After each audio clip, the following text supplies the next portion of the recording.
Good evening, everyone, and welcome to our city. We are here in the mayor's office at the Muscatine City Hall, July 16th of 2019. The year's more than half over, and our community has just been hustling and bustling with so many fun things.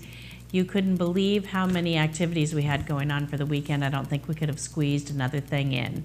We had Second Saturday, Rockin' on Sycamore, the summer concert series, Bowl for Kids' Sake. The Muscatine Arts Center had several different family activities. Muscatine County Conservation had some animal displays going on. And just so many more things were going on. And everybody had a great time. You can't believe how many people were at Rockin' with Sycamore. There were so many activities and fun things to do. This was the second year. I guarantee from the event and the evening that they had and all of the praises they got for how much fun people had, there'll be one next year. I'm quite sure of it. And it was kind of nice how they worked in everything together and collaborated the events. I thought that was so nice. Next, I wanted to give a big shout out and thanks to Julian Castro, former Secretary of HUD, who came to Muscatine yesterday, and he asked one of our councilmen, Kelsey Brackett, and myself to take him on a tour of downtown. He wanted to talk about the flood and how that had affected our small businesses and certainly some of the housing. We have a lot of folks that live downtown too, and sometimes it's easy to forget that that is people's home. And so he was quite interested to hear how we were impacted and certainly what folks at the federal level could do that might make an impact for people in municipalities and counties and how we could be helped by them. So it was a really nice evening. A little bit warm walking around downtown, but well worth it. So big thanks. Next, I would like to have you welcome our first guest, Melanie Alexander. She's the director of the Muscatine Arts Center, and she's been on here before, and we are so lucky that she came back again. Oh, thanks for having me. Thank you. Well, my goodness, just from all of the activities that you guys have going on out there, it's hard to keep up. Yeah, it is. I know you had two things this past weekend because some of our family and friends went to it. Yeah. So those yeah, look we like had to be a the lot County of fun. Conservation Board brought out one of the owls, and yeah, so that was a fun turnout. And let's see, well, Friday we had National Paper Bag Day too. Yes, I was seeing that where they made the different things from them. Yeah, so there's always something, and we've tried really hard to present different types of activities, whether it's for children or families or adult learners. Group of ladies or and couples. Everything from studio to just drop-in craft projects and history and some music every now and then. Sure. So there's always something happening. So it's not just, and sometimes I think that people have the impression that the Art Center is just a place to go and look at the art hanging on the wall. And it's really, it's that, but it's so much more. Yeah. Art Center doesn't exactly summarize everything that we do and really all the wonderful collections we have. Right now, our linkage, the area outside the staff offices features displays of our Civil War artifacts. And then there's a room on the second floor of the house that has more Civil War objects. So we always try to have something related to local history, in addition to having the historic house and telling the story of the family. So, and our collections are, everything. Yeah, there's the art, local history, decorative arts, glass. The dishes, the china and different things that you really wouldn't think of. Right. Yeah. It is so amazing. We can't brag enough on our art center. And right now we just launched a new website. So people who want to find out a little bit more about what we have in our collection or what's on view can go to the website. So there's lots of detailed information about the collections that we have. Now, not all collections are on view, like most museums. Only a small percentage of what we actually own is on view at any time. You can also look at the calendar and see what's coming up for different types of events, classes. There's a lot of the story about the house and the history of the house and the family that lived there is on the website. There's information that's out there for, if you're interested in volunteering or if you're an artist and looking for opportunities. So there's lots of good information on the website now. So it's yeah, it's light years away from where Oh, we were, sure. 5 days ago when we had the old Oh, website. yeah. Well, and I always think you guys do such a wonderful job with the newsletter too, Yeah, and getting out the information, the calendar, the schedule of the things that you have. Yeah. So there's our calendar, our schedule of events comes out every quarter. Yes. So the current one covers July, August, September. So. No, I have that wrong. It's June, July, August. June, July, August. So so by the time we get to the next one, it'll be September, October, November, and goodness. yeah, and we're working on planning holiday events and all that right now too. So what kind of things can we look forward to in the rest of this quarter then? Sure. That's going to be ending. Yeah, so there are a couple things that happen on an ongoing basis. So there's the mini masters classes, which are really targeted to kids who are not yet entered school, or maybe kindergarten and under. 4th grade, 4 years old, basically. Yeah, 3rd, 4th. as young as 2, and up to if they're coming with a younger sibling, then a child who's 6 or 7 would be fine in the class. And those classes are offered twice a week, once on Wednesday mornings at 9:30 and Thursday afternoons at 3:30. And Katie is our program coordinator. She teaches those classes. And they start out with a little intro activity. There's a theme for each month, and then each week there's a different book that's featured. So I think let's see, I can't remember there's a some sort of summer theme here for I think August. Or no, I think August is classic. Children's books. Okay, for the mini masters. For mini masters. So you'll find that there's a lesson that's built around a classic children's book. Each week is a different book. So they start out with an intro activity, and then Katie reads the book, and then they do their main project. So, sometimes it's painting, sometimes it's a lot of gluing, and we order a lot of googly eyes. Oh, and, sure. So there's fun in the sun. So July was fun in the sun. Yeah, July's fun in the sun. Okay. August is the classic camping spree with Mr. McGee. Yeah. So do you get a good turnout for those? Yeah, the classes have been really, really packed, and Really? it's something we're able to offer free of charge. We've nice. been able to receive some grant funding to offset the cost for that. Is this one of them? This is actually a summer camp, so that's Mary Alice Sessler, sure. and she taught a summer class for school-age children during the week, and this summer we're offering 3. They occur over a 4-day period, and each class is an hour to an hour and a half. So they focused on, I think she was doing more on masks, and Nancy Foxon taught a summer camp class earlier in the summer that was all about works on paper. Katie's going to teach a class in August, and they're working with recycled materials. And those are also offered free of charge. So there's lots of really interesting, fun things for kids to do. Oh, sure. Those are targeted to school-age kids. Julie Lear teaches one Saturday a month the Kids Saturday Workshop, and those are also targeted to school-age children. So that's on a Saturday, usually 1:30 is when they start. There's no fee for that class either. Then we have also introduced some things that you could just drop in and participate in. So National Watermelon Day is coming up. That's on August 3rd. I think that starts at 3 o'clock, if I remember correctly.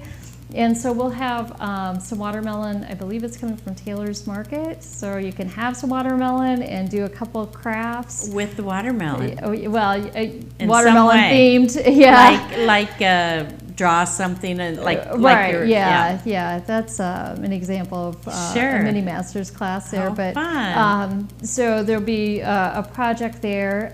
There's also let's see. Saturday drop-in class. So we have the first one coming up on July 20th. It's not really a class, it's just a sort of a make and take project. And we'll have it in the exhibition space rather than in the studio. So you can just drop in anytime. Like an open house. Yeah, anytime between Okay. 1:30 and 4:30, you can come and do this project and take it home with you. And then it'll happen again on August 17th. So we're trying to do those once a month. We've also... Is that new? Yeah, it's new. We just, July's the first one coming up. And then also new yoga in the garden. So that's coming up also on July 20th. And John Elshoff is the instructor there. So that I think has a small fee. I think it's $5. So there's some things for kids, some things for adults. And a very nice combination of different things. It's got to appeal to everyone. Yeah, there's all different types of things. And of course we have studio classes for adults. Veda Baker usually teaches our studio classes. Those are held usually 2 Thursday evenings a month. So she will walk people through A to Z, provide all the supplies. Everybody has, you know, some success with this project. So even if you feel like you're not gifted in the art department, talent, you can do this. Fun. So she has, she'll be doing acrylic painting landscapes and an acrylic hybrid. So, you know, in reference to Muscatine. Yes. So those are July 18th and July 25th. Then she gets into animals in August. So it's a watercolor tiger and an acrylic lion on August 15th and August 22nd. So lots That's to do such there a low for adults. cost, Yeah, too. yeah. I mean, you could barely buy the supplies for $15. It's pretty affordable. It really is. Yeah, and then Katie on the first Thursday of the month has started teaching some adult classes.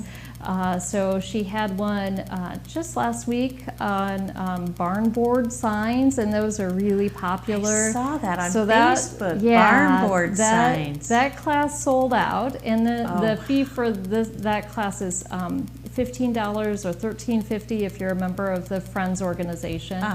And then in August, on August 1st, she offers, it's a clothespin mirror. So you paint the clothespins and then kind of do a circular design around the with mirror. the mirror in the middle. And so that includes all your supplies and everything. So First Thursdays. Yeah, with first Kitty. Thursdays, and then first Saturday of on the first Saturday of each month, you can also just drop in and get a tour of the house. So if you want to have somebody walk you through, explain what you're seeing, talk about the history of the house. That happens at 1:30 on the first Saturday of the month. Every month. That's amazing. That's everybody's got to do that once. And that's free. So, you know, we appreciate donations, but you can come and do that for free. Sure. Something else for adults, we started a book club. So it's called Booked on Art. The first book is about Georgia O'Keeffe. It's a novel. So, you know, we're not trying to do real heavy academic type of reading. Sure. And that group is going to meet on August 29th, 5:30 to 6:30. So we're trying to pick books that talk about either artists or things that are represented in our collection. So we have Georgia O'Keeffe's White Lotus on display. So you'll have a chance to see that. I think I think the book after that is going to be about Tiffany Glass. So we're just trying to hit different interest groups. You know, it's helpful if people come and have read the book, but, you know, we won't kick them out if they didn't. That's right. And it's at a good time frame, so people even that work during the day can still make it. Right. So, grab a friend and come do that, or come alone and make a friend. Right. Yeah. So we know that, you know, we have our regulars that come in and love to read and are interested in what we're reading, and so we said, oh, you know, let's just why not meet and talk about some interesting books. Then one of the other things going on this summer, we have the letters of Daniel Parvin being presented. So we've developed an outreach program that goes out to typically middle schools. We've also done it in 5th grade. Daniel Parvin was a Muscatine Civil War soldier. So we have 117 of his letters in our collection. My goodness, I didn't realize. Yeah, so we were able to pick and choose pieces of his letters, and they're all the words of Daniel Parvin, but we have two actors. One plays Daniel and the other plays his wife. And so they go back and forth reading those letters, so you get an idea of, you know, not just like which battles he was involved in, but what were the camp conditions like? Sure. You know, what was he eating? How, you know, Oh, a lot I of love complaints that. from him about, you know, the slowness of the mail getting delivered. So you kind of get an idea as to, you know, what were, Oh, you know, I some of the love struggles that. on a Yes. day-to-day basis. When is that? So the first time it Thursday. happens is July 20th. That's a Saturday from 1:30 to 2:30. And then we'll also present it again Thursday, August 8th from 5:30 to 6:30, and that will be in the music room. As part of this project where we've sent it out into the classroom, we also have some reproduced materials that we'll pass around to the audience, sure, so you get to see, sure. yeah, some of those things, and those go over really well with the students. We've also taken some of our archival documents and scanned them, printed it large, Sure. so you'll be able to see. You know, some copy of what did his letters, What some do they even maps. look like? Sure. Yeah, some of the maps that are in our collection Yeah. that pertain to the Civil War. So, How interesting. Yeah, so there's just always. So it looks like the lot first going one on. is this Saturday. Yes, that's right, July 20th. Yeah. Yeah. Oh, goodness. Yeah. So we've got 2 women and 2 men who had been trained to portray Daniel and his wife, and so they have, you know, the costume and Take you right back there. Kind of give you a sense, and we've been doing a lot of evaluation in the classroom. So we have the students also commenting on, you know, what they think about the presentation, and also, you know, what are their thoughts about history in general, and so they've been entertaining. Mostly really good comments. And Okay, good. prefer, you know, maybe seeing these actors reading the story and having it, you know, be in a way meaningful, that you're hearing the experiences of somebody who lived here in your community, who really went through these things, and not just, you know, the famous people that everybody knows, and, you know. It's got to make it more real for them. Yeah, yeah. And so- hearing the words. Right. Yeah. Yeah. Very neat. So, yeah, Love there's it. just a lot of activity going on. We do have David Hayes. This is the son of the sculptor, David Hayes. Right. Coming back to the community on Thursday, August 22nd. He's going to give a presentation from 5:30 to 6:30. He'll talk about his father's work, but also how he's presented his father's work in communities all over the United States and in all different types of So he's formats. carrying it on. Yeah, Yes. he's carrying it on, and he also has a lot of experience with, you know, presenting art in public spaces, since a lot of these pieces are big.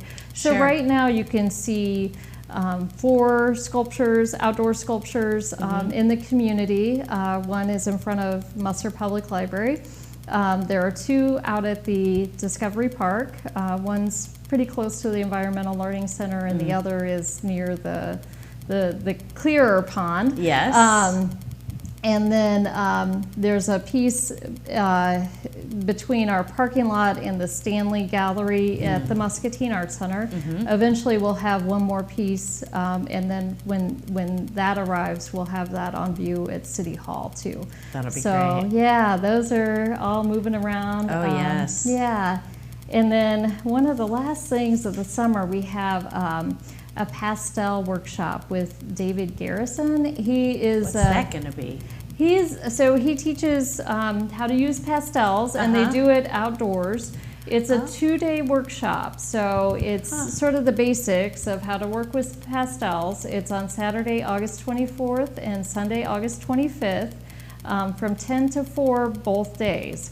So this one has a more substantial fee, but it covers that much instruction. So you're getting that's a lot of instruction. Yeah, probably still very reasonable. Yeah, and David, he actually travels to France and teaches the pastels there too, and he's taught all over the United States. So he's excited. This is his first time teaching in Muscatine, and we're anxious to have him here as well. We're probably lucky to get him here to a town our size. Yeah, so there's all kinds of information about these programs on our website. Okay. So you can kind of. I wanted to ask you about this. I think Katie's doing it, but there's. Chad, did you see that picture of that all colorful, like a hanging thing of all? Oh, what is that? That's a recycled. It's with her recycled summer camp. So those are plastic water bottles that have been painted. So yeah, they're sort of Chihuly inspired. Yes. Yeah. So they're plastic, like water bottles? They're water bottles, yeah. Oh my goodness, it's beautiful. Yeah. It looks like glass. Yeah. So that's one of the things that she makes in that that's class? one of the things that they'll be making in the class. Oh my goodness, that's gorgeous. I could see that hanging in an entryway going in your house.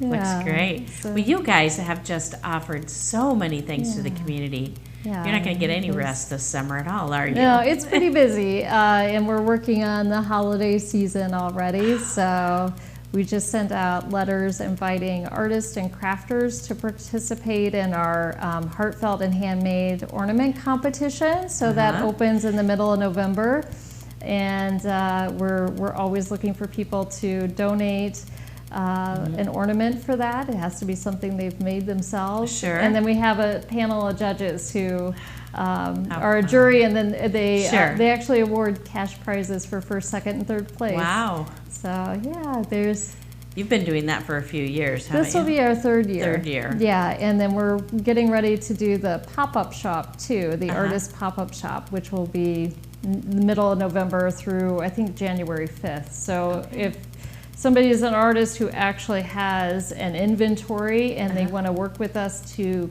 put something on consignment, we can, handle sort of the sales, and the proceeds, the commission that we take goes to our Friends organization. Win-win. So the Friends organization is a nonprofit. They support the educational mission of the Muscatine Art Center. They're a membership organization, and we really rely on them. They help fund some of our wages for 2 positions out at the Art Center. So without them, we'd be a much smaller It'd be staff. struggling. And we wouldn't be able to offer all of these wonderful programs. Well, and I'm sure that they are always welcoming more people to join them. Oh, yeah, absolutely. So there's information on Friends of the Muscatine Art Center on your website? Yeah, there's information on the website, and they can always contact us. If anybody's interested in receiving our quarterly mailings with our classes, just call or email. There's actually a contact form on the website, and you can get in touch that way too, and we'll just add you to either our email news or e-newsletter, which we do that maybe 3-4 times a month, right? Or the quarterly, the paper version. So either way will work. So, and I think it's good to sign up for that, whether you're a parent or a grandparent too, because you can help get the kids and get them involved and start them young with the love of art. That'll carry their whole lives through. And we also have a wonderful kids play space with the hands-on, the Learn to Look gallery. So there's all types of toys and a lot of the interactives in that room tie back to something in our collection. So Very nice. And it's a nice cozy room. So, a parent can easily, sit down, put their feet up for a minute, watch the kids play. There's some dress up stuff, and the kids go nuts for that. And a dollhouse, a really big, giant dollhouse. So some fun. historic toys on Sure. view. Yeah, lots and very some nice. magnetic toys in there too. Some fun stuff. Well, if you haven't been to the Art Center in a while, you need to get over there Yeah. because it's always changing. Every time I Right. go, it's different. Yeah, yeah. Different exhibits, different things to look Right. at. We haven't even really talked about the exhibition. Oh, so. no. Yeah. Right now we have in the Stanley Gallery 2 floors of exhibitions with David Hayes. So those are the smaller sculptures and the maquettes or the studies for the bigger sculptures, and then the studies on paper. So the artist always started with working on paper before making the piece out of metal. Oh, sure. So those are on view through August 25th. And then in September, we'll open an exhibition featuring the work of cancer patients, cancer survivors, as part of the Living Proof exhibit. Sure. Their juried exhibition. So that will be coming in September. We have a wonderful exhibition by Molly Wood up in the house. She is a photographer kind of focusing on florals. And there's some really just stunning pieces. So she is, I think maybe it was 2018, 2019, one of the Iowa Arts Council's fellows. Wow. So yeah, her pieces are pretty amazing. And then we also have the woodwork of Steve Center and Joe Mareke, and they are woodworkers, and some of the pieces you would think they look like they're ceramic or some other material, and others the wood is just beautiful. Such talent. Yeah. So stuff is up through October, and Steve and Joe, the woodwork, is up through I think the August or so. So there's always something changing there to share. Just to go and look. Yeah. So yeah, some of these brightly colored pieces. Some David Hayes. David Hayes. Yep. Well, the hours again that you're open? So we're open Tuesday through Friday from 10 a.m. to 5 p.m. and then Thursdays until 7 p.m. and Saturday and Sunday from 1 to 5 o'clock. 1 to 5. Yeah. So Yeah.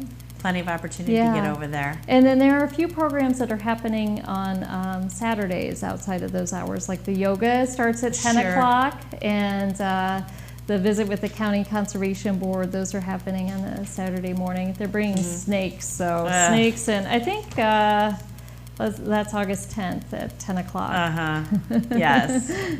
Our daughter Michelle, who is always, she works for County Conservation, and she's always got some animal. And she'll come over and have supper in between, and she'll bring a little snake in a cage and say, "It's too hot outside." Like, really? Needed another gift. Well, that's like fun. You have so many things going on for the community. It's just crazy. Yeah, there's a lot, and we try to hit many different interests, many different age ranges, and so yeah, we have to see people out. That's right. Well, thank you so much. Thank you. So make sure you check out the website. Everything's new and easy to follow and easy to navigate. Sign up for all of the alerts and the mailings, whether by email or hard copy. But the emails I know come out quite frequently because it's easier to keep track of everything. Yeah. Yep. Great. Okay. Well, thank you so much for coming. Thanks for having me on. Appreciate it. Well, while we get ready to transition into our next guest, I just wanted to ask you to save the date, and I can't even believe it, but the Muscatine County Fair starts tomorrow. So it's going to be going July 17th through the 21st. We've got a flyer here to show you that's going to show you a few of the things that are going to be happening. So tomorrow night is going to be Impact Pro Wrestling. Thursday night is going to be Figure 8 Racing. And Friday night is going to be, I can't quite figure it out there, but I will in just a second. There we go. There it is, the tractor pull on Friday night. I thought that was coming up this weekend. And then Rodney Atkins is going to be there on Saturday. And you're not going to want to miss the fair. Although it's the same as it is every single year, the hottest days of the year are always during the Muscatine County Fair. I don't know why or how, but it always managed to happen that way. Also, I wanted to share with you about Jeff Barnhart. Jeff Barnhart is just amazing music. He's going to be at the Merrill on August 4th. Tickets are on sale now. You can get them right now for $20 at Flowers on the Avenue. They're also going to be available at the door. So if you don't get them ahead of time, you can get them there. Cash bar is going to be available. It's going to be a wonderful evening of music, laughter, and just time to be together with community. So if you haven't seen or heard Jeff Barnhart and his what he has to offer with music, you're going to want to get out. And even if you have, you're going to want to see him again. It'll be a wonderful evening, Sunday, August 4th. And now I would like to have you help me welcome our next guest, who is Chad Yoakum. He works in the housing department here at City Hall. He's also the producer of this show. So he's came from around the back of the camera to actually be a guest and tell us about his homeownership class and renters class that he teaches for the city through the housing department. Thanks for coming, Chad. Well, thanks for having me on your show, Mayor. Yeah. I hope the folks at home can hear me okay. But. Oh, I think so. I can hear you just fine. Yeah, well. Of course, I'm sitting right across from you. But you know, I've had a ton of people ask me about these classes. So first of all, you teach a renter's class. What's that all about? I do teach a renter's class, and that's fairly new.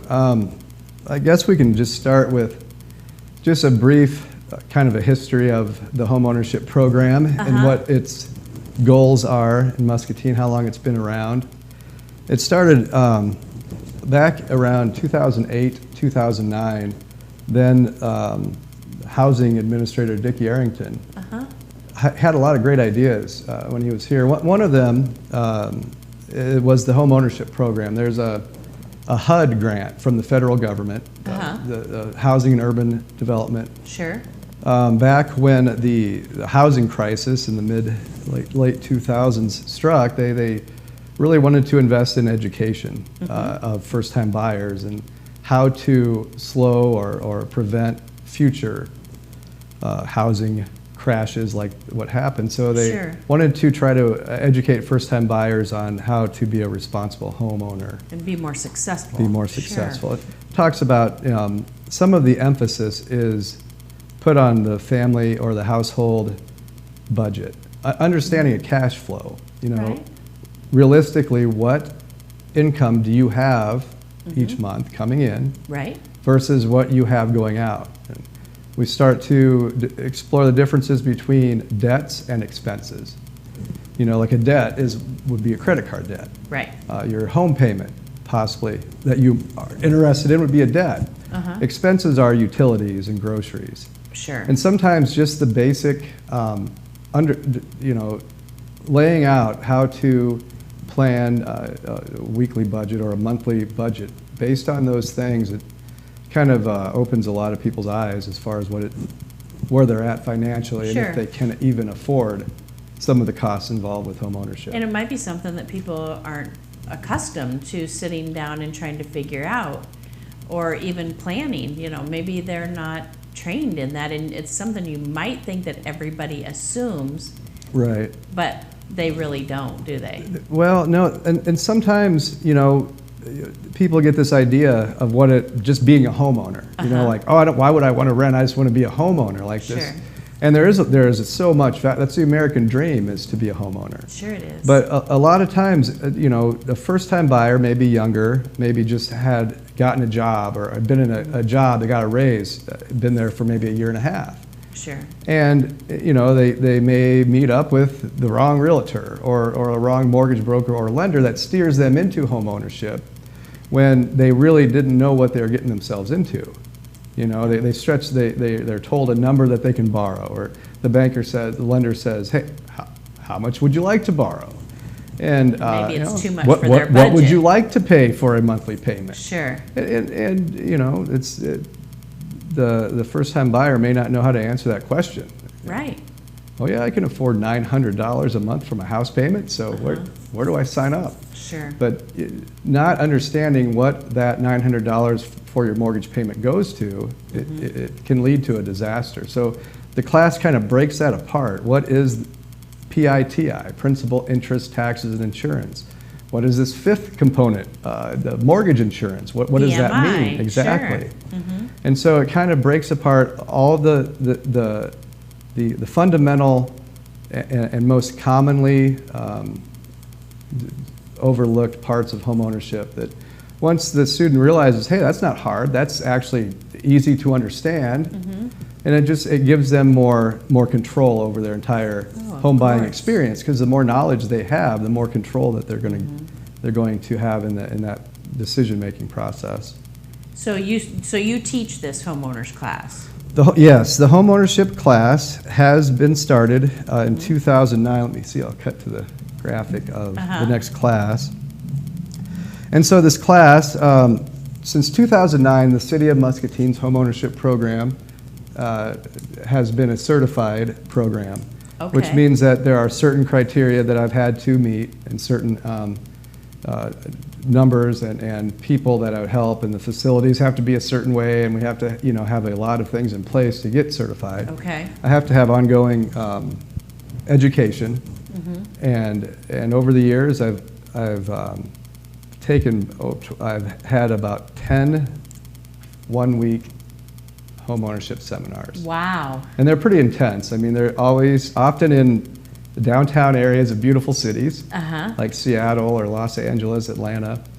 And while those are fun locations, from the time you get to these neighbor works as one of the providers of these, you get there and it's all information. I mean, that's not a vacation by any means. No. So there's tests that we have to pass to become certified. Turns out that our housing agency, my program, is the only certified HUD-approved housing counseling agency in all of Southeast Iowa. Wow. So these classes that I have, the next one coming up on August 3rd, we have people from Burlington that have been coming to these. I've had at least one person from Burlington in each class for the last 7 classes. And then, many classes. Sometimes we'll have 4 or 5 people from Burlington come up, because one of the great things about having this certified class is it's like a standard curriculum. So it's the same core information you'd get here in my class as you would any other certified class in America. And what these classes not only outside of the knowledge, which is priceless. What else do they gain? Well, it's also a criteria for a lot of down payment assistance programs and state funding, state grants for first-time buyers. So it meets those criteria. It's certified by the National Industry Standards of Homeownership. So maybe if there's an incentive out there like first-time home buyer loan or down payment, forgivable down payment or something like that, going through this class would help them be eligible for that. It would be. And one of the most common associations with the class is this, what the viewers are seeing on the screen right now. The local housing trust fund, another one of these things that Dickie Arrington helped pioneer and bring to our community. Frank, who's been a guest on a lot of these shows. His Rebuilding Muscatine is part of this local housing trust fund. Very good. So it's United Way. Shane we have our meetings down there. United Way is involved, the Chamber of Commerce involved, in our housing department.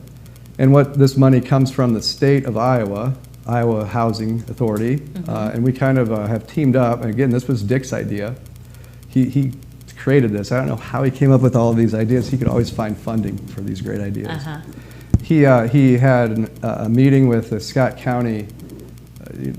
If you're like certain cities or counties, I guess maybe in Iowa, if you're above a certain population, Iowa Housing Authority and Iowa Finance Authority will dedicate so many dollars to help. and housing in those areas. Well, Muscatine's not on that list. We're not big enough. Sure. So Dick was able to work with the Scott County, and we piggyback off them. So Scott County adds us on their request, and they get more, and then they give that to us in Muscatine. Wow. So we have our Creative own thinking. local housing trust fund. And the down payment assistance that I mentioned that this class is associated with comes from that local housing trust fund.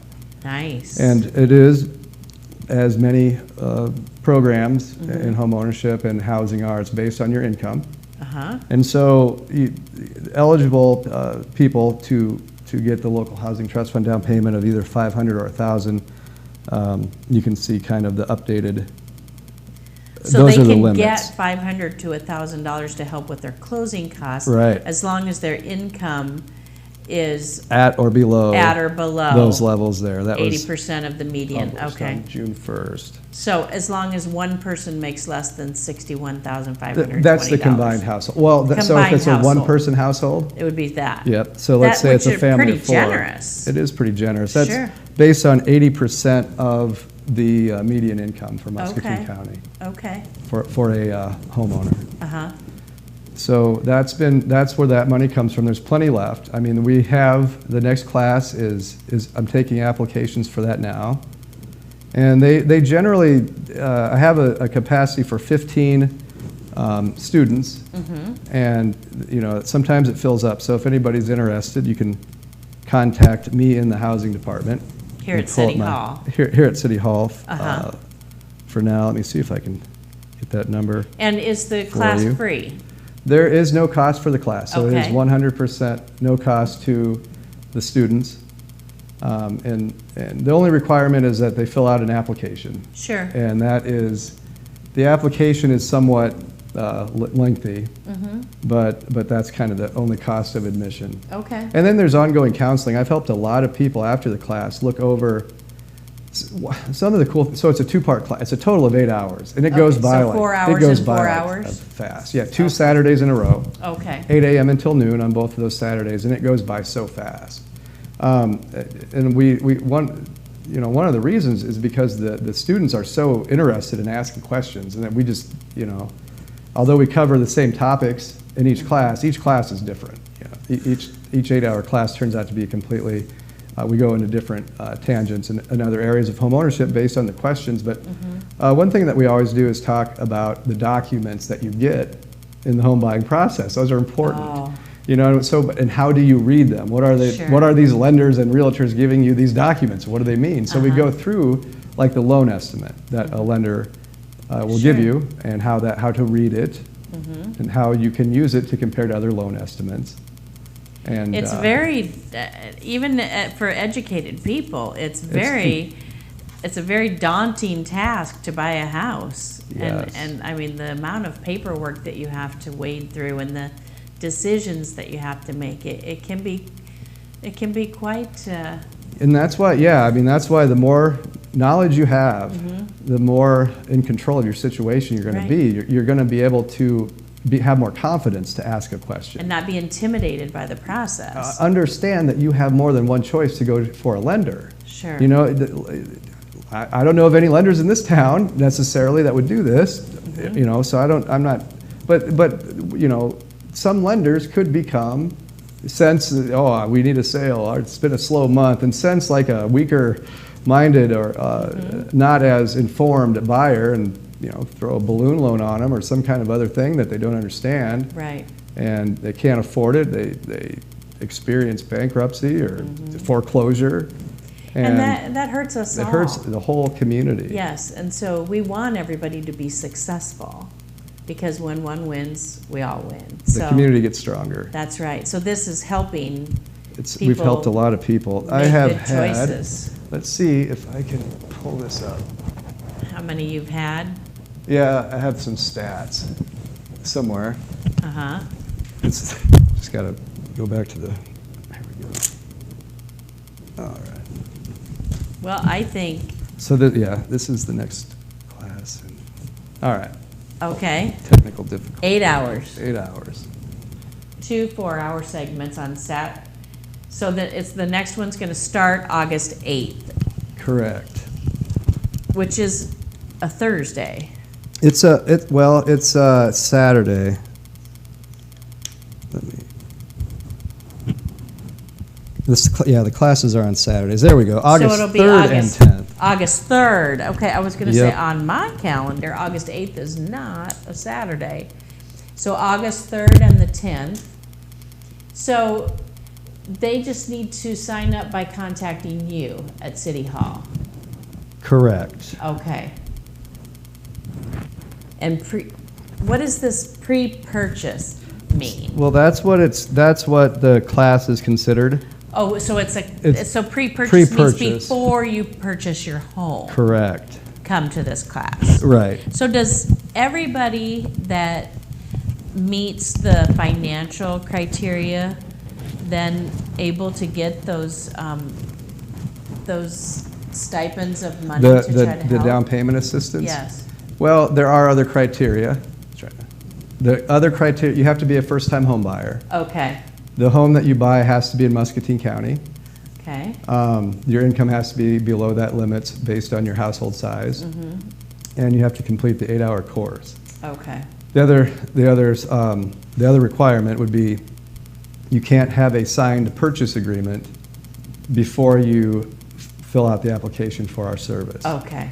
So it doesn't mean you have to take the class before you have a purchase agreement, but you have to enroll in our program before, because otherwise, I mean, because a lot of people were starting just, free money, and Sure. all I got, they had a closing already set up Oh, a week sure. out, and then they wanted to rush through the class just to try to get down payment Yeah. assistance, and that's just not what the program is for. It's kind of like you come to the class for the good of the class, and getting that is an extra bonus, but that's not why you Right. come to the class. That's without the down payment Yes. assistance as a kind of a carrot to get Yes. people. It may not even be around. The program may not have been successful. Right. That does encourage people to come Sure. to the class, and honestly, that's great. We want that. We want to help. That's the Yes. whole purpose of the housing funding that we have. But 9 out of the 10 people that leave that class telling me that what they learn is more valuable than the money. And I mean, that's just they'll how have it for their works out. lives. Their whole life, they will know those things. And it goes deeper than just the home ownership. I mean, we talk about how to be better at grocery shopping, how to save money and value your dollars, and really understand your credit. How does the credit report, how do you read a credit report? Some people have never seen one of their 3 credit reports. They just think it's just one score. They have never read through a report, and so we learn about that. I've Right. helped a lot of people outside of class in one-on-one situations, counseling that we offer, improve their credit report. And sometimes there's things on your report that aren't yours, and it's not hard to get them taken off if you know how to do it. Yeah. And so I have been trained on how to do that, and have helped a lot of people with What a that. fun job. Do you love it? I love helping these people Oh, I become bet. better at home ownership and become, a more proud member of our Absolutely. community. It makes a community stronger. Sure it does. The number of homeowners Yeah. versus the number of renters. So you've been doing this 10 years, since 2009. Yes. So- Had over 500 people Oh, wow. complete the class. That's great. And the Housing Trust Fund has granted over $150,000. $150,000 of down payment assistance. Wow. How many first-time buyers, how many properties did that leverage or help and assist in this community for Yeah. first-time buyers? I mean, that's Amazing. It's always, no matter where somebody feels like they're at in the home buying process or what they feel like they know, they are going to learn something Oh, when they sure. come and see the whole I thing don't laid out. doubt that for a minute. So at some point, you, besides the home ownership class, you decided that it's also that renters also can learn and have a better relationship between the renter and landlord on what am I supposed to do as a renter, what am I supposed to do as a landlord. When did that start? Well, it's called the Step Ahead class, and it's a 2-hour class about how to be a better renter. What's the responsibilities Okay. of a tenant? what are the responsibilities of a landlord? Uh-huh. And it comes from kind of a module that the homeownership program embraces about, because there are different modules of homeownership that's besides pre-purchase. You asked about why does it say pre-purchase? Well, that's kind of what HUD categorizes that module of this overall program. One of the other modules, financial fitness. One of them is HECM or reverse mortgage. We don't do that. One of them is they have a bigger focus now on renting, because not everybody, honestly, may not even have anything to do with income or debt. Some people just aren't going to be homeowners. It's just not for their lifestyle. Yes, yeah, sure. And sure. so the renter, the focus on renters kind of comes from that. It's not solely about slumlords and how not to get evicted or things Sure. like that. It's just more of an overview of what are the main responsibilities, what do the lease terms mean, what does the eviction process mean. So it's only a 2-hour class. We call it Step Ahead. Right now it's primarily available for the Section 8 waiting list people.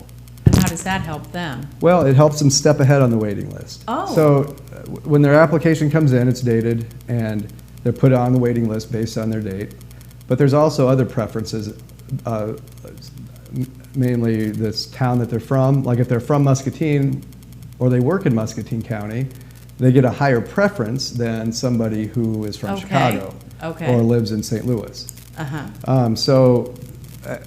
So wherever that person happens to be on the waiting list, if it's a Muscatine applicant and certain preference, if they take that step ahead class, they have stepped ahead of everybody else on their preference group that didn't take the class. What a bonus. So we've had people, and so it's, so obviously that's the incentive or the carrot and the stick there to help them step ahead, to get them to come to the class, but that has been so successful.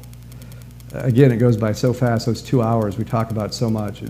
And whether the students go on to actually get a voucher or to be on Section 8 or not, they learn a lot about what a landlord can and cannot do. Sure. The eviction process, what a lease term is, how to give a 30-day notice, how to get your deposit back at the end. The deposit, to do a walkthrough when first day in the apartment, with your landlord. Yep. Take some photos, document the condition of it if you want to get your deposit back. Yeah, because so many times all of that. It's a given that they don't get it back, and I think in many cases they should be able to, and some of that is getting your ducks in a row. I also think there's a lot of people that are shocked to find out if a tragedy strikes and your rented home burns down or something. You are responsible for having renter's insurance for your own property. The landlord's insurance is only going to cover the house. Exactly. And I don't think they always know that. I'm sure you touch on that. We do talk about that a little bit. So I don't try to push insurance, because a lot of the students are on the Section 8 waiting list, right. and right now are currently probably lower income than most. But so I don't try to become an insurance salesman, but I do try to stress the importance of at least having some kind of coverage. It's not that expensive, but as you said, if there's a fire, and some odd reason there has been some here in this community over the past year or so. Or lightning strike. Or tornado damage. Flood. If any damage, if your landlord's insurance will not cover your own personal property. So right. We do talk about that. And even if they don't decide to get it, just having the knowledge, the knowledge is power just by itself. Knowledge is power, and then they'll talk about it after the class and share it with their friends. Right. And people call up with questions. We've talked about maybe having a version of this 2-hour class geared more toward property owners, property managers, and landlords. Oh, sure. Because it's not that the content would be much different, but to kind of talk to them, because however landlords get, there's not really a school. You don't take a class to become a landlord. You just kind of either have a family business or buy a bunch of property. And so even though you may be knowledgeable about certain parts of it, there's other things still that landlords that have many, many properties still don't know. So we've talked about, having a version of this class specifically for Muscatine County landlords. Sure. But yeah, as I'm sliding through some of these PowerPoint slides that I actually go over in the class, we talk about discrimination. Again, I haven't personally met a landlord that is discriminatory or is suspected of it even, but it happens. Like sometimes a person will go try to see an apartment for rent. The landlord may not like how that person looks, or may not like that person has kids, or the type of car. So mysteriously, the next day when that prospective tenant calls that landlord, and the landlord says, "Oh, I'm sorry, I rented it out to somebody else." A week later, you drive by it and it still says for rent. Well, that could possibly have just been discrimination. Sure. So we talk about some of those things as well. Or, landlord going into your house with his master key, not okay. That is not okay, and that does happen in this town. So this apprises them of what they should do and what the landlord should do. What their rights are as a tenant, and what the landlord's responsibilities are, and the landlord's rights as well. I would think that a landlord would like to have his tenants go through this class. You would think. And that is the overall, one of the major goals of trying to do this, beyond just getting general information out, is to create, over the long term, a better housing stock, a better upkeep and maintenance of the apartments. When the hope is that when the landlords are, in this case, the tenants are more aware of what they are actually responsible for, then they will demand better landlords. Yes. A landlord walks in with their own key. Now that they know that for sure that is not allowed, well, then that tenant feels confident and can hold that landlord accountable, and then that type of stuff will stop. And if the tenant learns the ways to get back his deposit later when he's ready to move on, he's going to take better care of the apartment throughout, knowing, I got pictures at the beginning. Now, if I take good care of it all along, at the end I can get my deposit back. That's a win for the landlord because his property is better cared for.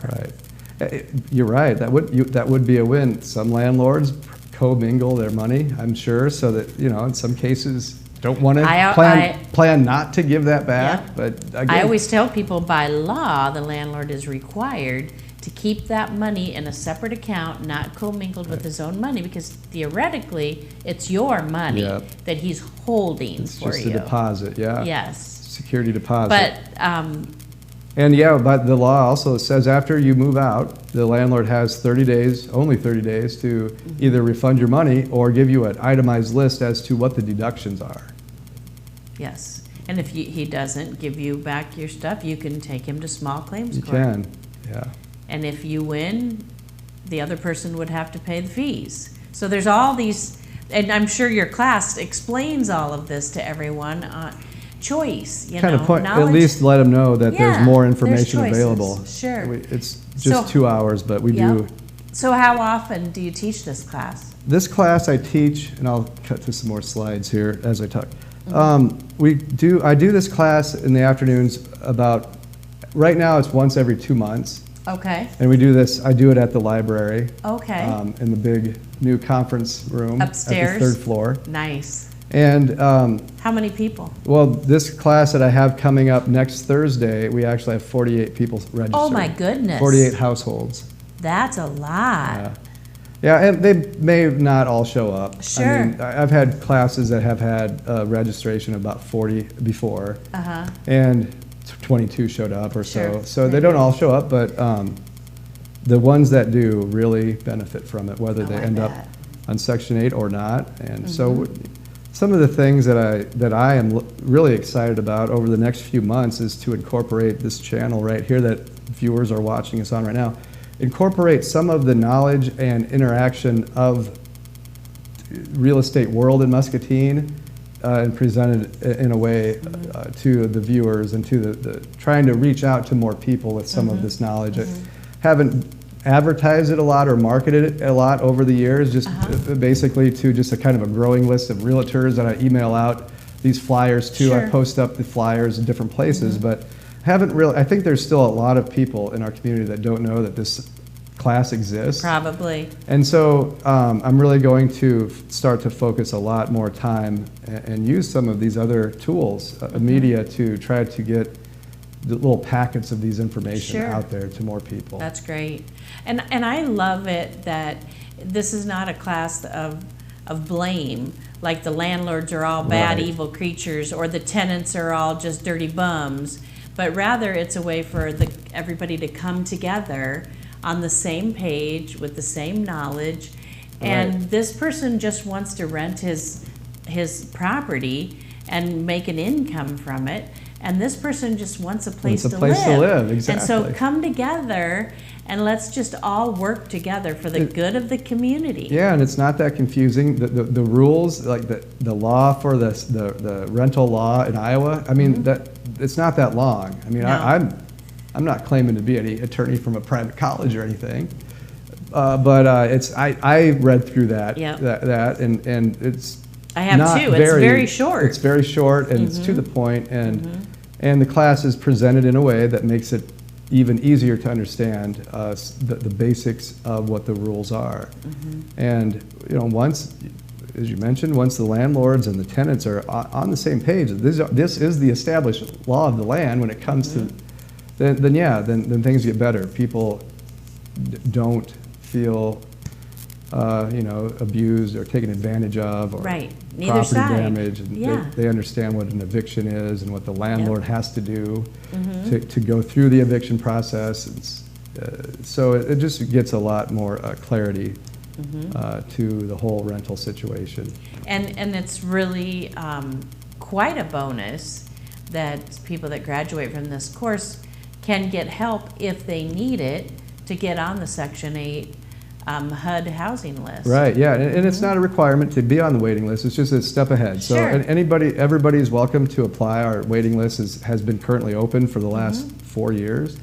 So it is quite a long waiting list, but anybody, whether you're from Florida or if you're watching this in Nevada or Maine or wherever, New Hampshire, you can, but that's why we have preferences. So the group of people in Muscatine, they're always going to have a higher preference than people from outside. Makes sense. And so that's probably never going to get to some of those preferences from out of town, because there's the local preference group, they have to be depleted before we even go. And there's always, we probably get 8 applications a week at Section 8. So that preference is, so if you're from Muscatine especially and you'd like to fill out an application for our Section 8 program, just come to City Hall and go to the housing department on the top floor. Fill it out. You will need your original Social Security cards and birth certificates. For everyone in the home. For everyone that you have on your application. Very good. But you don't have to even be on Section 8 to have my services or to take the class, especially that home ownership class, whether you feel like you're in the market now or not. If you're interested in it, you will learn a lot, and you'll leave the class not having a lot of questions answered as to whether you're ready. Very good. Thank you so much. Well, you're Appreciate welcome. it. Thank you. Thanks for coming around the other side of the camera and sharing what you do here at the city, because boy, I know it's helped a lot of people. I personally know several people who have went through the course and have learned so much. They didn't go into it thinking they would. Right. But they did. That's the thing. I mean, that's why we have those incentives, like either step ahead or get down payment assistance. But that's the truth, and that some of the agencies that work with the lower income, that some of the people that are on the Section 8 waiting list, that the agencies have heard them talking about that step ahead class that they've been. So that's how we know that it is having some impact. It's making a difference. Very good. Thanks for having me on the show. Thank you. Appreciate it. Well, as we get ready to close out tonight's episode of Our City, I wanted to just share with you what next week is going to look like. So my family's going to be on vacation next week. or at least my husband and I, we're ditching the kids and grandkids on this vacation, happily. We take them on most, but not this one. So next Tuesday, what we're actually going to do is this coming Saturday, we are going to have coffee with the mayor at Wildcat Den State Park at the Pine Creek Grist Mill, and we're going to meet there at noon. And we're going to visit and have coffee with the mayor and just sit and visit about anything that the citizens want to talk about. After we're done with that, we are going to get a tour of the Pine Creek Grist Mill and learn more and more about the rich history. We have so many wonderful things going on in Muscatine. So what we're going to do is we're going to tape that time when we're talking at the Pine Creek Grist Mill, and that will be our city show, and it will be shown during our normal time slot next Tuesday. So if you can come out to Wildcat Den at noon on Saturday, we'd love to have you. Come for coffee with the mayor, stay and watch the taping of our city, but you will be able to see the taping right here on our city next Tuesday night during our normal time slot. Next, I just wanted to share with you some of the places that you can see our city, where you can view it, because I get that question every once in a while. So our city is shown live on Facebook and on YouTube and live on Channel 5 on Mocklink Cable TV. Then it is replayed on Channel 5 on cable TV periodically. It was on Channel 9, and so we're getting some notices out on Channel 9 so that folks know where to find us. But also you can find our city on social media, on Facebook, on YouTube anytime. It's on the city's YouTube page. It's on Facebook page for our city, on the mayor's page. So if you're looking for it, you'll find it. But we really wanted you to know that it's being switched from Channel 9 to Channel 5 on cable TV, and you'll be able to see it not only live but replayed. I would like to remind everybody that this Thursday night, we have a Muscatine City Council meeting at 7 p.m. And lastly, I would like to ask everybody to please be aware during this terrible heat that we're having. It seems like we went from rain every day to heat every day. Keep an eye on the elderly, keep an eye on your pets, keep an eye on your children. Let's be very cautious and not leave anybody in vehicles. Check in on our neighbors, and just make sure that everybody is safe as we're going into this really hot weekend coming up. So I will hope to see you here next week on Our City, although you will be seeing a taping of Wildcat Den.